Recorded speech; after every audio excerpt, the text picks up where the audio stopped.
Estudo de Mateus, capítulo 2. Vemos que os sábios do Oriente, conhecidos como mestres, astrônomos, cientistas da época, foram a Jerusalém à procura do rei dos judeus, porque havia nascido para o adorá-lo.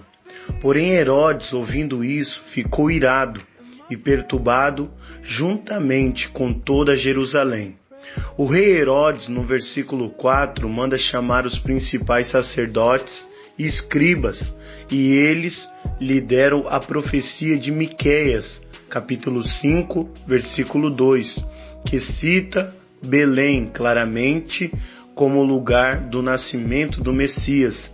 No versículo 8, Herodes, com falso interesse de adorar, pede para os sábios do Oriente, depois de adorarem, dizer aonde está o menino, pois a intenção dele era o matá-lo.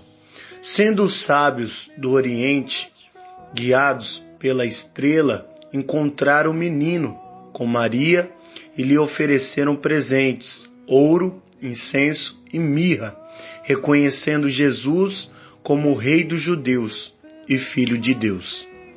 No versículo 12, os sábios do Oriente recebem uma revelação de Deus em sonhos para não voltarem a Herodes. Vemos no versículo 13 que o anjo do Senhor aparece a José pela segunda vez para orientá-lo a fugir para o Egito com Maria e o menino, pois Herodes queria matá-lo.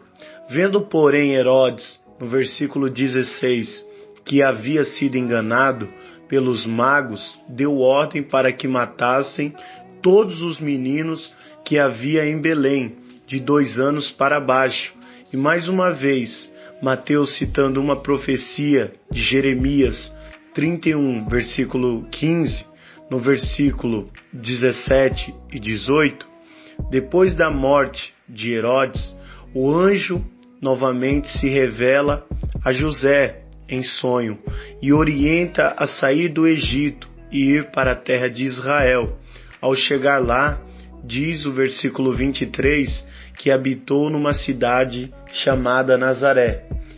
Nesse capítulo 2 do Evangelho de Mateus, aprendemos algumas lições e queria extrair algumas delas para abençoar a sua vida. A primeira lição está no versículo 1 e versículo 2, onde vemos os sábios do Oriente saindo da sua terra para adorar o Rei dos Judeus. Não devemos medir esforços para adorar o nosso Salvador. Eles viajam muitos quilômetros só para o adorá-lo. Agora eu te pergunto, o que você tem feito para adorar a Deus? Ou o que você tem oferecido a Ele em adoração? Pois o Senhor, Ele não busca sacrifícios, e sim obediência.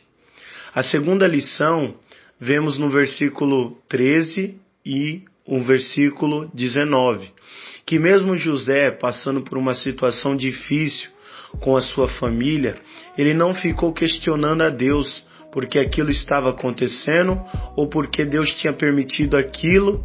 Ele esteve sensível à voz de Deus e confiou no Senhor, obedecendo a sua orientação.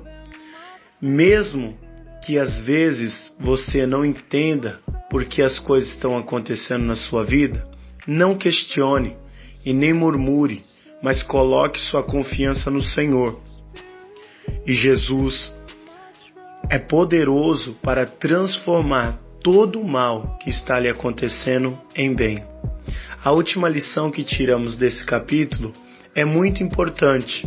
Assim como Jesus, que enfrentou a morte em seu nascimento, você tem passado por muitas lutas desde a sua gestação ao nascimento, e depois que você nasceu, enfrentou a morte algumas vezes na sua vida. Alguém queria matar Jesus, pois ele seria o Salvador do mundo. E você já se perguntou por que esteve diante da morte tantas vezes na sua vida, desde a sua gestação?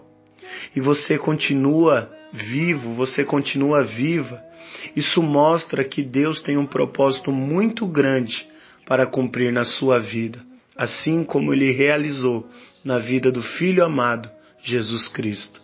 Amém?